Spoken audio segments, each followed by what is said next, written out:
নমস্কাৰ সকলোকে আমি অসমৰ এক্সাম চেনেললৈ আপোনালোক সকলোকে স্বাগতম জনাইছোঁ আৰু আজি আমি অসম লিটাৰেচাৰৰ এটা নতুন টপিক লৈ আপোনালোকৰ মাজলৈ আহিছোঁ আৰু সেই টপিকটো হৈছে অসম সাহিত্য সভাৰ সম্পৰ্কত গতিকে অসম লিটাৰেচাৰৰ অসম সাহিত্য সভা এই টপিকটো যিকোনো কম্পিটিটিভ এক্সামৰ কাৰণে বহুত ইম্পৰ্টেণ্ট হয় গতিকে আজিৰ এই ভিডিঅ'টোত আমি অসম সাহিত্য সভা সম্পৰ্কে ডিটেইলছত আলোচনা কৰিবলৈ আগবাঢ়িছোঁ আৰু আপোনালোকে ভিডিঅ'টো শেষলৈকে চাই থাকিব কাৰণ আমি অসম লিটাৰেচাৰৰ লগত ৰিলেটেড কিছুমান MCQs আপোনালোকৰ মাজলৈ লৈ আহিছোঁ যিটো আপোনালোকে সলভ কৰি ভাল পাব বুলি আমি আশাবাদী গতিকে আহক আমি ভিডিঅ'টো আৰম্ভ কৰিছোঁ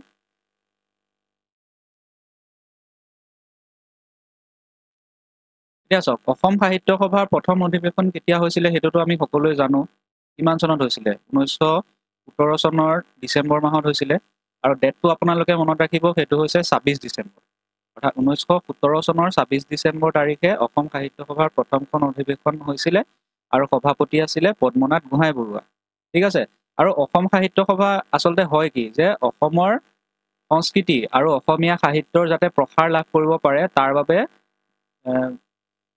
অনুষ্ঠিত কৰা এটা সাহিত্যিক সংগঠন ঠিক আছে এইটো উদ্দেশ্যেৰে অসম সাহিত্য সভাৰ প্ৰতিষ্ঠা হৈছিল ঠিক আছে এতিয়া ইয়াত কিছুমান অবজেক্টিভ দিয়া আছে মানে অসম সাহিত্য সভাৰ কিছুমান লক্ষ্য আৰু উদ্দেশ্য ইয়াত দিয়া হৈছে এইটো আমি ডিটেইলছত আলোচনা কৰি নাথাকোঁ আমি এইটো PDF আপোনালোকক আমি প্ৰদান কৰিম আপোনালোকে নিজে ভালদৰে পঢ়ি ল'ব পাৰিব আৰু পঢ়িলে আপোনালোকে বস্তুখিনি বুজি পাব এতিয়া আমি আকৌ আগবাঢ়িছোঁ এতিয়া চাওক যিকোনো বস্তুৰে আমি যেতিয়া গভীৰভাৱে আলোচনা কৰোঁ তেতিয়া তাৰ হিষ্ট্ৰীটো জনাটো অত্যন্ত গুৰুত্বপূৰ্ণ ঠিক আছে গতিকে অসম সাহিত্য সভাৰ ইতিহাসটো যদি আমি আলোচনা কৰোঁ তেতিয়াহ'লে আপোনালোকে দেখিবলৈ পাব যে পদ্মনাথ গোহাঁই বৰুৱাৰ সভাপতিত্বত কি হৈছিলে এইটো চাওক 26 ডিচেম্বৰ 1917 ডেটটো বহুত ইম্পৰ্টেণ্ট এইটো মনত ৰাখিব ঠিক আছে 26 ডিচেম্বৰ 1917 তাৰিখে ক'ত হৈছিলে শিৱসাগৰৰ জেৰেঙা পথাৰত ঠিক আছে শিৱসাগৰৰ জেৰেঙা পথাৰত অসম সাহিত্য সভাৰ প্ৰথমখন সভা আৰু অধিৱেশন অনুষ্ঠিত হয় ঠিক আছে এতিয়া চাওক জেৰেঙা পথাৰ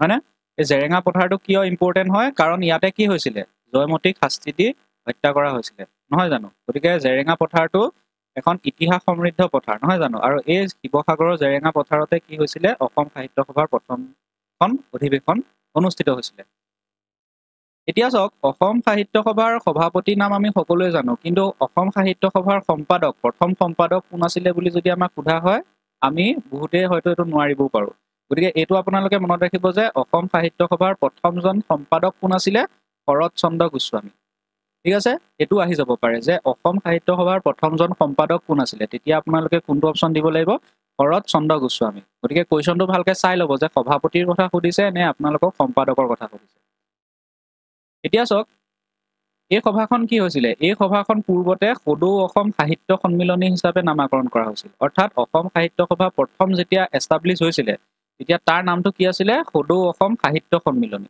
ঠিক আছে সদৌ অসম সাহিত্য সন্মিলনী হিচাপে ইয়াক নামাকৰণ কৰা হৈছিলে আৰু কেতিয়াৰ পৰা এখন অসম সাহিত্য হিচাপে নামাকৰণ কৰা হ'ল 1926 চনৰ 5 মে ঠিক আছে 1924 চনৰ 5 মে 1924ৰ 5 মে কি হৈছিলে এইখনক অসম সাহিত্য সভা হিচাপে পঞ্জীয়ন কৰা হৈছিলে ঠিক আছে অৰ্থাৎ অসম সাহিত্য সভাৰ পুৰণি নামটো আছিলে সদৌ অসম সাহিত্য সন্মিলনী আৰম্ভণিৰ নামটো আৰু 1924 চনৰ 5 মেত ইয়াত কি হৈছিলে অসম সাহিত্য সভা হিচাপে পঞ্জীয়ন কৰা হৈছিলে ঠিক আছে আৰু অসম সাহিত্য সভাৰ মুখ্য কাৰ্যালয় ক'ত আছে যোৰহাটত আছে নহয় জানো অসম সাহিত্য সভাৰ মুখ্য কাৰ্যালয় ক'ত আছে যোৰহাটত আৰু সেই মুখ্য কাৰ্যালয়টোক আমি কি হিচাপে জানো চন্দ্ৰকান্ত সন্দিকৈ ভৱন ঠিক আছে মুখ্য কাৰ্যালয়টো যোৰহাটত আছে আৰু সেই কাৰ্যালয়টোক চন্দ্ৰকান্ত সন্দিকৈ ভৱন হিচাপে জনা যায় ঠিক আছে এতিয়া চাওক চন্দ্ৰকান্ত সন্দিকৈ ভৱন কিয় কোৱা হয় জানেনে আপোনালোকে এতিয়া চাব যে সেইটো সময়ত অসমত এজন বিশিষ্ট ব্যক্তি আছিলে তেওঁৰ নামটো হৈছে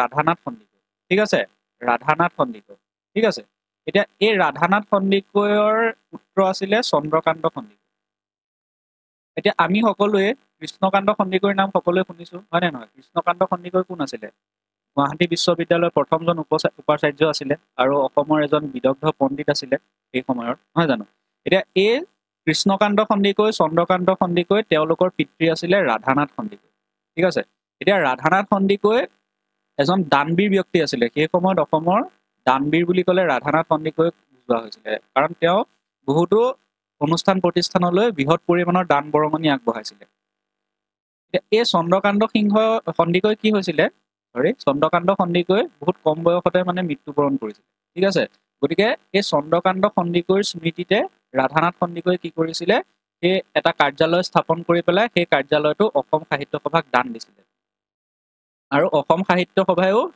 সেই সন্মানাৰ্থে সেই ভৱনটোক মানে কাৰ্যালয়টোক চন্দ্ৰকান্ত সন্দিকৈ ভৱন নাম দি দিছিলে আৰু তেতিয়াৰ পৰাই এই অসম সাহিত্য সভাৰ মুখ্য কাৰ্যালয়টো চন্দ্ৰকান্ত সন্দিকৈ ভৱন হিচাপে জনাজাত হয় আৰু এতিয়াও সেইটো চন্দ্ৰকান্ত সন্দিকৈ ভৱন বুলি কোৱা হয় বুজি পালে এতিয়া চন্দ্ৰকান্ত সন্দিকৈটো কিয় হ'ল সেইটো আপোনালোকে বুজি পালে নিশ্চয় এতিয়া চাওক অসম সাহিত্য সভাৰ যিটো প্ৰতীক বৰ্তমান যিটো প্ৰতীক আপোনালোকে সকলোৱে দেখিছে চাগে সেই প্ৰতীকটো কোনে অংকন কৰিছিলে বাৰু সেই প্ৰতীকটো অংকন কৰিছিলে কোনে যুগল দাসে অংকন কৰিছিলে এইটো মনত ৰাখিব অসম সাহিত্য সভাৰ বৰ্তমানৰ যিটো প্ৰতীক সেই প্ৰতীকটো যুগল দাসে অংকন কৰিছিলে কিমান চনত অংকন কৰিছিলে 1960 চনৰ 28 অক্টোবৰ ঠিক আছে 1960 চনৰ 1960 28 অক্টোবৰত অসম সাহিত্য সভাৰ বৰ্তমান প্ৰতীক চিহ্নটো গ্ৰহণ কৰা হৈছিল আৰু ইয়াক অংকন কৰিছিলে কোনে যুগল দাসে গতিকে এইখিনি ইম্পৰ্টেণ্ট টপিক আপোনালোকে মনত ৰাখিব সৰু সৰু কথা কিন্তু এইখিনিয়ে বহুত ইম্পেক্ট পেলাব মানে পৰীক্ষাত অহাৰ সম্ভাৱনা আছে আৰু তেতিয়া আপোনালোকে এই ভিডিঅ'টো যদি চাই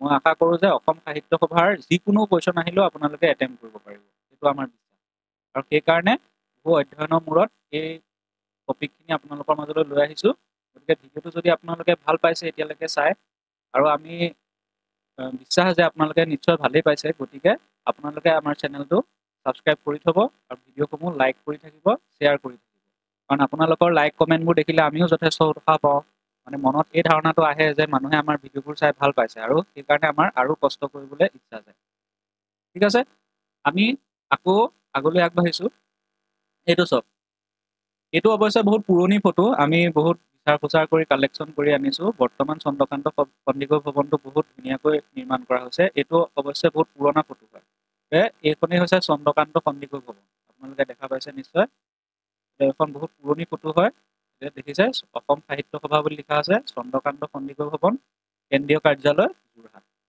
ঠিক আছে অৰ্থাৎ অসম সাহিত্য সভাৰ মুখ্য কাৰ্যালয়টো ক'ত আছে যোৰহাটত আছে ঠিক আছে এতিয়া চাওক অসম সাহিত্য সভাৰ যিটো উদ্বোধনী গীত সেই উদ্বোধনী গীতটো আমি সকলোৱে জানো কি চিৰ চেনেহী মোৰ ভাষা জননী নহয় জানো অসম সাহিত্য সভাৰ উদ্বোধনী গীতটো হৈছে চিৰ চেনেহী মোৰ ভাষা জননী আৰু এই গীতটো কোনে সুৰদান কৰিছিলে মিত্ৰদেৱ মহন্ত ঠিক আছে মিত্ৰদেৱ মহন্তই অসম সাহিত্য সভাৰ উদ্বোধনী গীত চিৰ চেনেহী মোৰ ভাষা জননীটো সৃষ্টি কৰিছিলে আৰু এই মিত্ৰদেৱ মহন্তৰ সম্পৰ্কত আৰু এটা কথা মই আপোনালোকক জনাই থব বিচাৰিছোঁ যে সাহিত্যাচাৰ্য উপাধি লাভ কৰা প্ৰথমজন অসমীয়া সাহিত্যিকেই হৈছে মিত্ৰদেৱ মহন্ত ঠিক আছে মই মোৰ আগৰ ভিডিঅ' এটাত আপোনালোকক এই কুৱেশ্যনটো কৰিছিলোঁ যে সাহিত্যাচাৰ্য উপাধি লাভ কৰা প্ৰথমজন অসমীয়া সাহিত্যিক কোন গতিকে মই উত্তৰটো আজি কৈ দিছোঁ সেইজন হৈছে মিত্ৰদেৱ মহন্ত সাহিত্যাচাৰ্য বঁটা লাভ কৰা প্ৰথমজন অসমীয়া সাহিত্যিক এতিয়া চাওক এই উদ্বোধনী গীতটো অৰ্থাৎ চিৰ চেনেহী মোৰ ভাষা জননী গীতটো কি হয়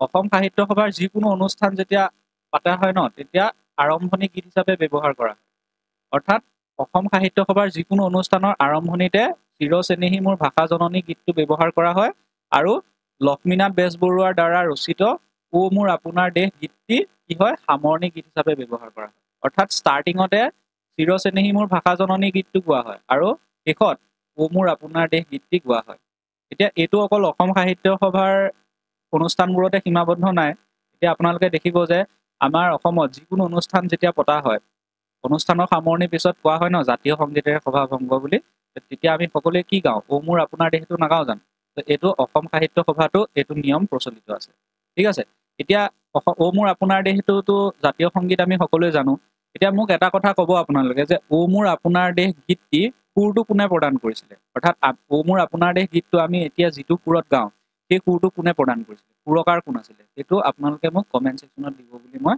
আশা কৰিছোঁ ঠিক আছে এতিয়া চাওক 1926 চনৰ পৰা কি কৰিছিলে অসম সাহিত্য সভাই 1926 চনৰ পৰা অসম সাহিত্য সভাই অসম সাহিত্য সভা পত্ৰিকা নামৰ এখন আলোচনী প্ৰকাশ কৰে অসম সাহিত্য সভা এখন আলোচনী প্ৰকাশ কৰে সেই আলোচনীখনৰ নাম হৈছে অসম সাহিত্য সভা পত্ৰিকা ঠিক আছে আৰু সেইখন 1926 চনৰ পৰা প্ৰকাশ হৈ আছে আৰু এই অসম সাহিত্য সভা পত্ৰিকা আলোচনীৰ যিজন প্ৰতিষ্ঠাপক সম্পাদক আছিল সেই প্ৰতিষ্ঠাপক সম্পাদকজন কোন হয় চন্দ্ৰধৰ বৰুৱা মনত ৰাখিব যে অসম সাহিত্য সভাৰে যিখন আলোচনী প্ৰকাশ কৰে সেই আলোচনীখনৰ প্ৰতিষ্ঠাপক সম্পাদক আছিলে চন্দ্ৰধৰ বৰুৱা। ঠিক আছে, আৰু চন্দ্ৰধৰ বৰুৱা কোন আছিল জানেনে? চন্দ্ৰধৰ বৰুৱা আছিলে অসম সাহিত্য সভাৰ দ্বিতীয়গৰাকী সভাপতি। ঠিক আছে, প্ৰথম গৰাকীটো জানোৱে পদ্মনাথ গোহাঁই বৰুৱা, আৰু অসম সাহিত্য সভাৰ যদি দ্বিতীয়গৰাকী সভাপতিৰ কথা আমাক কোনোবাই সোধে তেতিয়া আমি চন্দ্ৰধৰ বৰুৱাৰ নাম ক'ব লাগিব। চন্দ্ৰধৰ বৰুৱা আছিল, আৰু চন্দ্ৰধৰ বৰুৱাক সাহিত্য ৰত্ন বুলিও জনা যায়। মনত ৰাখিব, চন্দ্ৰধৰ বৰুৱাক সাহিত্য ৰত্ন হিচাপে জনা যায়। আকৌ চাওক 1933 চনত কি হৈছিলে? 1933 চনত অসম সাহিত্য সভাই এখন অসমীয়া অভিধান প্ৰকাশ কৰে, যাৰ নাম হৈছে চন্দ্ৰকান্ত অভিধান। ডিক্সনেৰী এখন প্ৰকাশ কৰিছিলে অসম সাহিত্য সভাই 1933 চনত। সেই অভিধানখনৰ নামটো হৈছে চন্দ্ৰকান্ত অভিধান। আৰু এই চন্দ্ৰকান্ত নামটো ক'ৰ পৰা আহিছে সেইটোতো আপোনালোকক জনাইছোৱে, নহয় জানো? যে চন্দ্ৰকান্ত সন্দিকৈৰ পিতৃ ৰাধানাথ সন্দিকৈ অসম সাহিত্য সভাৰ প্ৰতিষ্ঠাৰ কাৰণে বহুতো দান বৰঙণি আগবঢ়াইছিলে, গতিকে সেই সন্মানাৰ্থে কাৰ্যালয়টোৰ নামো চন্দ্ৰকান্ত ভৱন ৰখা হৈছে আৰু অভিধানখনৰ নামটো চন্দ্ৰকান্ত অভিধান। ঠিক আছে, গতিকে মই ভাবিছোঁ আপোনালোকে বস্তুখিনি আয়ত্ব কৰিব পাৰিছে। যিসকলে ভিডিঅ'টো নতুনকৈ চাইছে তেওঁলোকে ৰিভাইজো হৈ গৈছে, যিবিলাকৰ মানে প্ৰিপেৰেশ্যন অলৰেডি হৈ আছে, আৰু যিসকলৰ নতুনকৈ চাইছে দুই এটা কথা শিকিছে বুলি আমি আশা কৰিছোঁ। এতিয়া চাওক, শিৱসাগৰৰ জেৰেঙা পথাৰত কি হৈছিলে? 2017 চনত অসম সাহিত্য সভাৰ শতবাৰ্ষিকী উদযাপন কৰা হৈছিলে। এতিয়া চাওক, অসম সাহিত্য সভাৰ প্ৰথম অধিৱেশন বহিছিলে 1917 চনত। গতিকে 2017 চনত কি হৈছে? অসম সাহিত্য সভাৰ মানে 100 বছৰ সম্পূৰ্ণ হৈছে। ঠিক আছে, সেইকাৰণে 2017 চনত অসম সাহিত্য সভাই কি কৰিছিলে? তেওঁলোকৰ শতবাৰ্ষিকী উদযাপন কৰিছিলে। ঠিক আছে, আৰু ক'ত উদযাপন কৰিছে? সেই একেটা জেগাতে য'ত প্ৰথম অধিৱেশনখন বহিছিলে, অৰ্থাৎ ক'ত? শিৱসাগৰৰ জেৰেঙা পথাৰত। ঠিক আছে, প্ৰথমখন অধিৱেশন যিহেতু জেৰেঙা পথাৰত বহিছিলে, গতিকে তেওঁলোকে শতবাৰ্ষিকীটো জেৰেঙা পথাৰতে অনুষ্ঠিত কৰিছে 2017 চনত। ঠিক আছে, আৰু এই অনুষ্ঠানতে কি কৰিছে? সাহিত্যলৈ আগবঢ়োৱা অৱদানৰ বাবে বিশিষ্ট লেখিকা নমিতা গোখলেক, ঠিক আছে, নমিতা গোখলে এজন ইউপিৰ হয় তেখেত, বিশিষ্ট সাহিত্যিক। তেখেতক কি কৰিছে? সভাই শতবাৰ্ষিকীৰ ৰাষ্ট্ৰীয় বঁটা প্ৰদান কৰিছে। ঠিক আছে, শতবাৰ্ষিকীৰ ৰাষ্ট্ৰীয় বঁটা প্ৰদান কৰিছে কাক? নমিতা গোখলেক। মনত ৰাখিব। আকৌ চাওক, এইটো এটা বহুত ইম্পৰ্টেণ্ট টপিক হয়, যিটো ছেকেণ্ড টপিক দেখিছে যে 2019 চনৰ 28 জুলাই 2019 28 জুলাইত কি কৰিছে? ছিংগাপুৰত কি কৰিছে? ছিংগাপুৰ সাহিত্য সভা নামৰ সংগঠনটোৰ এটা শাখা মুকলি কৰা হৈছে। ঠিক আছে, যে অসম সাহিত্য সভাৰ এটা ব্ৰাঞ্চ মানে বিদেশতো খোলা হৈছে। ক'ত খোলা হৈছে বুলি যদি আহে তেতিয়া আপোনালোকে ক'ব লাগিব ছিংগাপুৰত। ঠিক আছে, ছিংগাপুৰ সাহিত্য সভা নামৰ সংগঠনটোৰ এটা ব্ৰাঞ্চ মুকলি কৰা হৈছে। কিমান চনত? 2019 চনৰ কিমান তাৰিখে? 28 জুলাই। ঠিক আছে, আৰু চাওক, ৰিচেণ্ট অসম সাহিত্য সভাৰ অধিৱেশন ক'ত হৈছিলে বাৰু? নাৰায়ণপুৰত হৈছে, নহয় জানো? সেই নাৰায়ণপুৰ অধিৱেশনতে কি হৈছে? অসম সাহিত্য সভাৰ নতুন সভাপতি নিৰ্বাচন কৰা হৈছে, আৰু তেখেত কোন? ডক্টৰ সূৰ্য হাজৰিকা। মনত ৰাখিব যে অসম সাহিত্য সভাৰ বৰ্তমানৰ যিজন সভাপতি অৰ্থাৎ নৱনিৰ্বাচিত সভাপতি, তেখেত হৈছে কোন? ডক্টৰ সূৰ্য হাজৰিকা। কিমান তাৰিখে কৰিছে? 23 ডিচেম্বৰ, অৰ্থাৎ 2023 চনৰ 23 ডিচেম্বৰত নতুন সভাপতি নিৰ্বাচন হৈছে। আৰু বৰ্তমান উপসভাপতি কোন? গিৰীশ সন্দিকৈ, আৰু প্ৰধান সম্পাদক কোন? উপেন্দ্ৰজিৎ শৰ্মা। মনত ৰাখিব, এইখিনি ইম্পৰ্টেণ্ট যে উপসভাপতি বৰ্তমান গিৰীশ সন্দিকৈ, প্ৰধান সম্পাদক হৈছে উপেন্দ্ৰজিৎ শৰ্মা। ঠিক আছে, গতিকে ভিডিঅ'টো আপোনালোকে লাইক কৰিব, শ্বেয়াৰ কৰিব, কমেণ্টো কৰিব, আৰু চেনেলটো ছাবস্ক্ৰাইব কৰিবলৈ নাপাহৰিব। আমি আগলৈও আপোনালোকৰ মাজলৈ এনেকুৱা কিছুমান ইম্পৰ্টেণ্ট টপিক লৈ আহিম বুলি আমি কথা দিছোঁ। এতিয়া চাওক, অসম সাহিত্য সভাৰ সম্পৰ্কে আমি ইমানখিনি লৈ আহিছিলোঁ আপোনালোকৰ মাজলৈ। এতিয়া অসম সাহিত্য সভাৰ আৰম্ভণিৰ পৰা এতিয়ালৈকে ক'ত কি অধিৱেশন হৈছে, ক'ত সভাপতি কোন সভাপতি আছিলে, কিমান চনত আছিলে, এইখিনি ইয়াত এটা ভিডিঅ'ত আলোচনা কৰাটো মানে সম্ভৱ নহয়। ঠিক আছে, সেইকাৰণে সেইখিনি আমি অনা নাই। গতিকে যিখিনি বস্তু ইম্পৰ্টেণ্ট যেন আমি পাইছোঁ সেইখিনি আপোনালোকৰ মাজলৈ লৈ আহিছোঁ। এতিয়া মই আপোনালোকক আৰম্ভণিতে কৈছিলোঁ যে আমি অসম লিটাৰেচাৰৰ কিছুমান ইম্পৰ্টেণ্ট MCQs আপোনালোকৰ মাজলৈ লৈ আহিছোঁ বুলি। গতিকে প্ৰথম কুৱেশ্যনটো চাওক, কি কৈছে? দ্য প্ৰিকাৰ্চৰ অফ আছাম সাহিত্য সভা ৱাজ, অসম সাহিত্য সভাৰ পূৰ্বসূৰী আছিল। ঠিক আছে, এত দিছে অসমীয়া ভাষা উন্নতি সাধিনী সভা, বিত দিয়া হৈছে স্বৰাজ পাৰ্টি, চিত দিয়া হৈছে অসমীয়া কৃষ্টি বিকাশ সভা, ফ'ৰ্থত দিয়া আছে অসমীয়া ভাষা বাহিনী। ঠিক আছে, গতিকে ইয়াৰ উত্তৰটো আপোনালোকে নিশ্চয় গমেই পাইছে, কি হ'ব? অসমীয়া ভাষা উন্নতি সাধিনী সভা, নহয় জানো? যে অসম সাহিত্য সভাৰ পূৰ্বসূৰী আছিলে অসমীয়া ভাষা উন্নতি সাধিনী সভা, যিটো মই মোৰ আগৰ ভিডিঅ'ত আপোনালোকক লগত আলোচনা কৰিছোঁ। ঠিক আছে, এতিয়া আমি দ্বিতীয় প্ৰশ্নটোলৈ আহিছোঁ। Which was the first printed book in Assamese? অসমীয়াত প্ৰকাশিত প্ৰথম ছপা গ্ৰন্থ কোনখন আছিল? এত দিয়া আছে কানিয়াৰ কীৰ্তন, বিত দিয়া আছে ধৰ্ম পুস্তক, চিত দিয়া আছে অসমীয়া ল'ৰাৰ মিত্ৰ, ডিত দিয়া আছে আছাম বুৰঞ্জী। ঠিক আছে, এইটো বুৰঞ্জী হ'ব লাগিছিলে। এতিয়া ইয়াত অপশ্যনটো আপোনালোকে নিশ্চয় ধৰিব পাৰিছে, কি হ'ব? ধৰ্ম পুস্তক, নহয় জানো? যে আত্মাৰাম শৰ্মাৰ দ্বাৰা ৰচিত ধৰ্ম পুস্তকখনে হৈছে অসমীয়া ভাষাৰ প্ৰথমখন ছপা গ্ৰন্থ। এতিয়া ইয়াৰ অপশ্যনকেইটাও মই আপোনালোকৰ লগত ডিছকাছ কৰি দিছোঁ। এই যে কানিয়াৰ কীৰ্তন কোনে ৰচনা কৰিছিলে বাৰু? হেম বৰুৱাই, নহয় জানো? কানিয়াৰ কীৰ্তন হৈছে হেম বৰুৱাৰ দ্বাৰা ৰচিত এখন নাটক, কানিয়াৰ কীৰ্তন। অসমীয়া ল'ৰাৰ মিত্ৰ কোনে ৰচনা কৰিছিলে? আনন্দৰাম ঢেকিয়াল ফুকন, নহয় জানো? আনন্দৰাম ঢেকিয়াল ফুকন। গতিকে আপোনালোকে এই অপশ্যনকেইটাও আপোনালোকে জানিবলৈ চেষ্টা কৰিব যে এইকেইটা একচুৱেলি হয় কি। ঠিক আছে, এতিয়া থাৰ্ড কুৱেশ্যনটো চাওক। Which was the first short story in Assamese literature?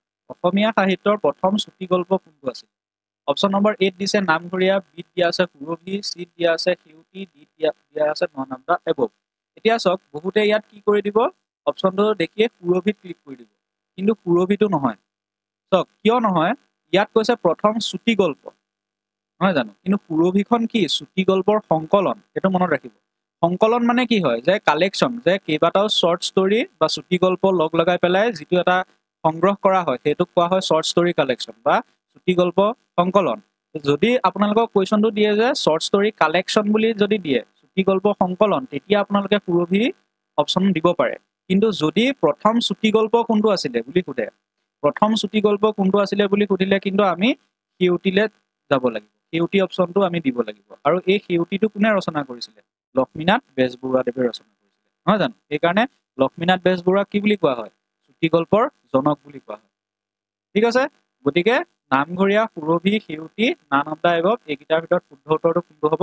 সেউতী। ঠিক আছে, গতিকে কুৱেশ্যনটো ভালকে চাই ল'ব যে শ্বৰ্ট ষ্টৰী কথা সুধিছে নে শ্বৰ্ট ষ্টৰী কালেকশ্যন, চুটি গল্প নে চুটি গল্প সংকলন। সংকলন হ'লে সুৰভি, অকল চুটি গল্প বুলি দিলে। ঠিক আছে, নেক্সট কুৱেশ্যনটোলৈ আহিছোঁ আমি। নেক্সট কুৱেশ্যনটো দিয়া আছে the first travelogue in Assamese literature? অসমীয়া সাহিত্যৰ প্ৰথম ভ্ৰমণ কাহিনী। ঠিক আছে, অসমীয়া সাহিত্যত বহুকেইখন ভ্ৰমণ কাহিনী আছে। এতিয়া অপশ্যন দিয়া আছে মোৰ ভ্ৰমণ কাহিনী, বিত দিয়া আছে পৃথিৱী ভ্ৰমণ, চিত দিয়া আছে ভাৰত ভ্ৰমণ, ডিত দিয়া আছে ছুইজাৰলেণ্ড ভ্ৰমণ। ঠিক আছে, গতিকে আপোনালোকে নিশ্চয় শুদ্ধ উত্তৰটো গমেই পাইছে। ইয়াৰ শুদ্ধ উত্তৰটো হ'ব কি? ছুইজাৰলেণ্ড ভ্ৰমণ। ঠিক আছে, আৰু এইখন কোনে ৰচনা কৰিছিলে? ডক্টৰ বিৰিঞ্চি কুমাৰ বৰুৱা, নহয় জানো? ছুইজাৰলেণ্ড ভ্ৰমণখন কোনে ৰচনা কৰিছিলে? ডক্টৰ বিৰিঞ্চি কুমাৰ বৰুৱা। আৰু এইখনে হৈছে অসমীয়া সাহিত্যৰ প্ৰথম ভ্ৰমণ কাহিনী। ঠিক আছে, গতিকে ভিডিঅ'বোৰ কেনেকুৱা পাইছে আপোনালোকে চাই কমেণ্ট ছেকশ্যনত জনাব। ঠিক আছে, যদি কিবা ভুল ভ্ৰান্তি দেখিছে তেতিয়াও আমাক জনাব, আমি সেইখিনি কাৰেক্ট কৰিবলৈ চেষ্টা কৰিম। গতিকে ভিডিঅ'টো আপোনালোকে লাইক কৰি থাকিব আৰু চেনেলটো ছাবস্ক্ৰাইব কৰিবলৈ নাপাহৰিব। কাৰণ আমি দেখোঁ যে ভিউজ যথেষ্ট আহে, কিন্তু সেইমতে ছাবস্ক্ৰাইব কৰা নহয়। গতিকে আপোনালোকে ভিডিঅ'টো চাইছে যেতিয়া ছাবস্ক্ৰাইবটো কৰি যাবলৈ নাপাহৰিব। নেক্সট কুৱেশ্যনটো চাওক। Who was known as Walter Scott of Assam? অসমৰ ৱাল্টাৰ স্কট বুলি কাক জনা গৈছিল? ঠিক আছে, এতিয়া চাওক ৱাল্টাৰ স্কট কোন হয়? ৱাল্টাৰ স্কট হৈছে এজন ইংৰাজ সাহিত্যিক। ঠিক আছে, আৰু তেওঁ এজন উপন্যাস ৰচনা কৰা সাহিত্যিক, মানে ঔপন্যাসিক বুলি কোৱা হয়। ঠিক আছে, গতিকে সেই ৱাল্টাৰ স্কটৰ লগত অসমৰ এজন বিশিষ্ট ঔপন্যাসিকক মানে কম্পেয়াৰ কৰা হয়। গতিকে ইয়াত অপশ্যন দিয়া আছে পদ্মনাথ গোহাঁই বৰুৱা, বিত দিয়া আছে লক্ষ্মীনাথ বেজবৰুৱা, চিত দিয়া আছে ৰজনীকান্ত বৰদলৈ, আৰু ডিত দিয়া আছে হোমেন বৰগোহাঁই। গতিকে নিশ্চয় আপোনালোকে উত্তৰটো গমেই পাইছে। ইয়াৰ উত্তৰটো হৈছে কোন? ৰজনীকান্ত বৰদলৈ। ঠিক আছে, ৰজনীকান্ত বৰদলৈ অসমৰ কি? ৱাল্টাৰ স্কট হিচাপে জনা যায়। ঠিক আছে, এতিয়া ৰজনীকান্ত বৰদলৈৰ ছদ্ম নামটো আপোনালোকে কি জানেনে? তেওঁৰ ছদ্ম নামটো হৈছে ভোলাই শৰ্মা, নহয় জানো? তেখেতক ভোলাই শৰ্মা হিচাপে জনা যায়। ঠিক আছে, ভোলাই শৰ্মা হিচাপে জনা যায় তেখেতৰ ছদ্ম নামটো। আৰু তেখেতৰ এখন উল্লেখযোগ্য উপন্যাস কি? মিৰি জীয়ৰী, নহয় জানো? ৰজনীকান্ত বৰদলৈ এখন উল্লেখযোগ্য উপন্যাস হৈছে মিৰি জীয়ৰী। ঠিক আছে, correct option is C. Question number 6ত আছে who was the first editor of Assamese magazine Ramdhenu? অসমীয়া আলোচনী ৰামধেনুৰ প্ৰথম সম্পাদক কোন আছিল? এতিয়া চাওক, আলোচনীৰ সম্পাদক সম্পৰ্কে মই মোৰ আগৰ ভিডিঅ' এটাত আলোচনা কৰিছোঁ, আপোনালোকে চাব পাৰে ভিডিঅ'টোত। প্ৰত্যেকখন আলোচনীৰ সম্পাদকৰ কথা আলোচনা কৰা হৈছে। এতিয়া ইয়াত অপশ্যনত আছে ডক্টৰ বীৰেন্দ্ৰ কুমাৰ ভট্টাচাৰ্য, বিত আছে ইন্দ্ৰকমল বেজবৰুৱা, ৰাধিকা মোহন ভাগৱতী, ডক্টৰ মহেশ্বৰ নেওগ। ঠিক আছে, ইয়াত কাৰেক্ট এনচাৰটো দিয়াই গ'ল, অপশ্যন নম্বৰ এ বুলি দিয়া আছে। গতিকে ইয়াত শুদ্ধ উত্তৰটো হ'ব ডক্টৰ বীৰেন্দ্ৰ কুমাৰ ভট্টাচাৰ্য। তেখেত হৈছে অসমীয়া আলোচনী ৰামধেনুৰ প্ৰথমজন সম্পাদক। ঠিক আছে, নেক্সট কুৱেশ্যনটো চাওক, একদম ইজি কুৱেশ্যন এটা লৈ আহিছোঁ এইবাৰ। Who is known as the father of Assamese prose? অসমীয়া গদ্য সাহিত্যৰ পিতৃ হিচাপে কাক জনা যায়? অপশ্যনত আছে মাধৱ কন্দলী, ৰাম সৰস্বতী, ভট্টদেৱ, অনন্ত কন্দলী। গতিকে আপোনালোকে নিশ্চয় এইটো গম পাইছে কি হয়, অপশ্যন নম্বৰ চি ভট্টদেৱ। অসমীয়া গদ্য সাহিত্যৰ পিতৃ বা অসমীয়া গদ্য সাহিত্যৰ জনক বুলি কোৱা হয়। ঠিক আছে, correct option C. Next question, which was the first book to win the সাহিত্য একাডেমী এৱাৰ্ড? সাহিত্য একাডেমী বঁটা লাভ কৰা প্ৰথমখন গ্ৰন্থ কোনখন আছিল? অপশ্যন নম্বৰ এত দিয়া আছে বনফুল, দ্বিতীয়খন দিয়া আছে কংগ্ৰেছৰ কাচিয়লি ৰোডত, তৃতীয়খন দিয়া আছে মৃত্যুঞ্জয়, চতুৰ্থখন দিয়া আছে মনুমতি। এতিয়া শুদ্ধ উত্তৰটো আপোনালোকে নিশ্চয় ধৰিবই পাৰিছে, কি হ'ব? অপশ্যন নম্বৰ এ বনফুল, নহয় জানো? কোনে ৰচনা কৰিছিলে? যতীন্দ্ৰ নাথ দুৱৰাই। বনফুলখনে হৈছে সাহিত্য একাডেমী পোৱা প্ৰথমখন গ্ৰন্থ, আৰু যতীন্দ্ৰ নাথ দুৱৰা হৈছে সাহিত্য একাডেমী পোৱা প্ৰথমজন অসমীয়া সাহিত্যিক। এতিয়া চাওক, মই এই অপশ্যনটো চাই দিছোঁ এবাৰ, কংগ্ৰেছৰ কাচিয়লি ৰোডত। ঠিক আছে, কংগ্ৰেছৰ কাচিয়লি ৰোডত এই গ্ৰন্থখন ৰচনা কৰিছিলে বেণুধৰ শৰ্মাই। ঠিক আছে, আৰু এই গ্ৰন্থখনৰ বিশেষত্বটো হৈছে সাহিত্য একাডেমী বঁটা লাভ কৰা দ্বিতীয়খন গ্ৰন্থ। মনত ৰাখিব যে সাহিত্য একাডেমী লাভ কৰা দ্বিতীয়খন গ্ৰন্থ হৈছে কংগ্ৰেছৰ কাচিয়লি ৰোডত, আৰু ৰচনা কৰিছিলে বেণুধৰ শৰ্মাই।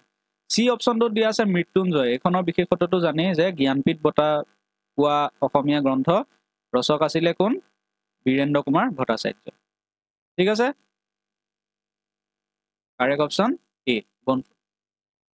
নেক্সট চাওক, question number 9, the novel Abhijatri is based on the life of? Abhijatri উপন্যাসখন কাৰ জীৱনৰ আধাৰত ৰচিত? এতিয়া অভিযাত্ৰী বুলি এখন উপন্যাস আছে, আৰু এই উপন্যাসখন ৰচনা কৰিছিলে কোনে? নিৰুপমা ভট্টাচাৰ্য, নিৰুপমা বৰগোহাঁই, নহয় জানো? নিৰুপমা বৰগোহাঁই অভিযাত্ৰী নামৰ ৰচনাখন ৰচনা কৰিছিলে। আৰু ইয়াত অপশ্যনত দিয়া আছে ভোগেশ্বৰী ফুকননী, চন্দ্ৰপ্ৰভা শইকীয়ানী, কনকলতা এণ্ড বিৰুবালা ৰাভা। ঠিক আছে, গতিকে ইয়াৰ শুদ্ধ উত্তৰটো কি হ'ব? চন্দ্ৰপ্ৰভা শইকীয়ানী, নহয় জানো? অৰ্থাৎ অভিযাত্ৰী নামৰ যিখন উপন্যাস, এখন কাৰ জীৱনৰ আধাৰত ৰচনা কৰা হৈছে?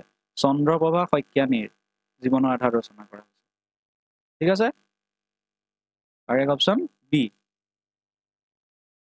নেক্সট চাওক, question number 10, who one the সাহিত্য একাডেমী এৱাৰ্ড 2023 ইন আছাম? যে অসমৰ কোনজন লেখকে 2023 বৰ্ষৰ সাহিত্য একাডেমী বঁটা লাভ কৰিছে? যে এই কুৱেশ্যনটো মই আপোনালোকলৈ এৰিছোঁ। ইয়াত অপশ্যনত দিয়া আছে ডক্টৰ ৰুবুল মাউত, ডক্টৰ মৃণাল কলিতা, অনুৰাধা শৰ্মা পূজাৰী, প্ৰণৱজ্যোতি ডেকা। গতিকে এই 4টা অপশ্যনৰ ভিতৰত কোনটো শুদ্ধ উত্তৰ হ'ব সেইটো আপোনালোকে মোক জনাব। ঠিক আছে, কমেণ্ট ছেকশ্যনত জনাব। এইটো আপোনালোকৰ কাৰণে এৰিছোঁ। গতিকে আজিৰ ভিডিঅ'টোত ইমানখিনিলৈকে আছিলে। ঠিক আছে, গতিকে অসম সাহিত্য সভা সম্পৰ্কে মই আপোনালোকৰ লগত আলোচনা কৰিলোঁ। ঠিক আছে, আৰু কিছুমান ইম্পৰ্টেণ্ট MCQ মই আপোনালোকৰ মাজলৈ লৈ আহিলোঁ। গতিকে নিশ্চয় আপোনালোকে ভিডিঅ'টো ভাল পালে চাই। গতিকে যদি ভিডিঅ'টো ভাল পালে লাইক কৰিব, কমেণ্ট কৰিব, বন্ধুবৰ্গৰ মাজত শ্বেয়াৰ কৰিব, আৰু আমাৰ চেনেলটো ছাবস্ক্ৰাইব কৰিবলৈ নাপাহৰিব। গতিকে সকলোৰে দিনটো শুভ কামনা কৰিছোঁ। ধন্যবাদ।